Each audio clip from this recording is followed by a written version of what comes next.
સીતારામ બધાને। આજે આપણે રાજકોટમાં આવેલ પ્રદ્યુમન પાર્ક પાર્ટ 3 કરવા જઈ રહ્યા છીએ।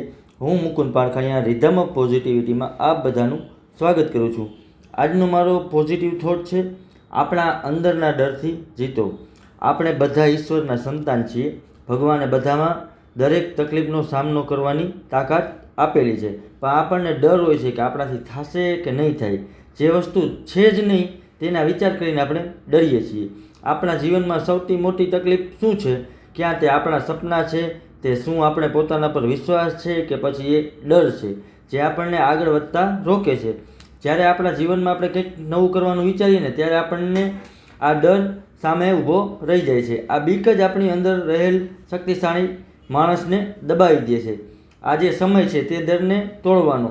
સાચું એ છે કે ડરથી પણ વધુ તાકાતવર આપણા અંદરની હિંમત છે, જે તમને ડરથી જીતાવે છે। જ્યારે આપણે આપણા ડરને હરાવીને દિશા બદલીએ છીએ ને ત્યારે આખું બ્રહ્માંડ આપણને રસ્તા ઉપર લઈ જાય છે, જેને આપણે ક્યારેય વિચાર પણ ના કર્યું હોય। તો હંમેશા ડરનો સામનો કરતો રહેવાનો અને જીવનમાં આગળ વધતું રહેવાનું। અત્યાર સુધીની જિંદગીમાં બીવી તો બહુ લીધું, હવે આપણા ડરનો ઓળખી અને ઘણા પ્રકારના ડર હોય છે મિત્રો। હારવાનો ડર, મરવાનો ડર, લોકો શું કહેશે એનો ડર, અસફળતાનો ડર હોય છે। વધુ પડતો ડર આપણને કન્ફ્યુઝ હોય ને ત્યારે આવે છે। હવે શું કરવું ત્યારે આપણે ડિસિઝન નથી લઈ શકતા કે શું કરવું। જ્યારે આપણે જીવનમાં આ ડરનો સામનો કરશું ને તો આપણને ખબર પડશે આ તો સહેલું હતું। પરિસ્થિતિ મિત્રો ક્યારે અઘરી જેટલી દેખાતી હોય ને એટલી ખરેખર ને હોય નહીં। આપણા મનથી આપણે એને હારી જતા હોય છે।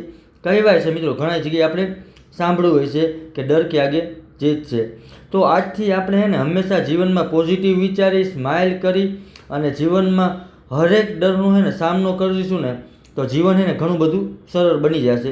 બધામાં મિત્રો એવું નથી કે કોઈ બીજામાં, બધામાં ડર હોય, પણ એકવાર તમે એનો સામનો કરો ખરેખર ને તમને અંદરથી એને તાકાત મળશે। એકવાર સામનો કરશો ને તો તમે એને પાસે જીતી જશો, ને જો તમે ડરથી જીતી ગયા ને તો તમને આગળ વધતા કોઈ નહીં રોકી શકે।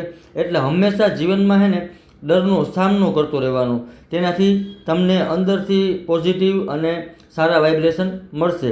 તો જીવનમાં જેટલું થાય ને એટલું પોઝિટિવ રહેવાનું અને આપણી અંદરના ડરથી એને જીતવાનું કોશિશ કરવાની આપણે, તો આપણે જીવનમાં સફળ થઈ જશું। અને લાસ્ટમાં મિત્રો હું એટલું કહીશ, કોઈને ડર છે કે ભગવાન જોઈ રહ્યા છે, અને કોઈને વિશ્વાસ છે કે ભગવાન જોઈ રહ્યા છે।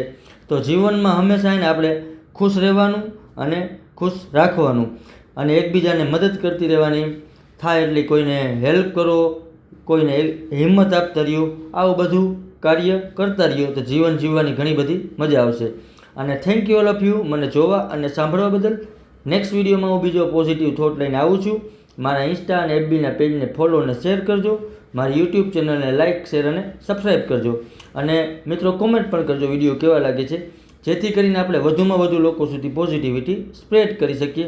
ને જીવનમાં હંમેશા એને આપણે પોતાના અંદરના ડરથી જીતવું જોઈએ, તો આપણને આગળ વધતા કોઈ નહીં રોકી શકે। એટલે હંમેશા જીવનમાં ખુશ રહેવાનું અને ખુશ રાખવાના બધાને।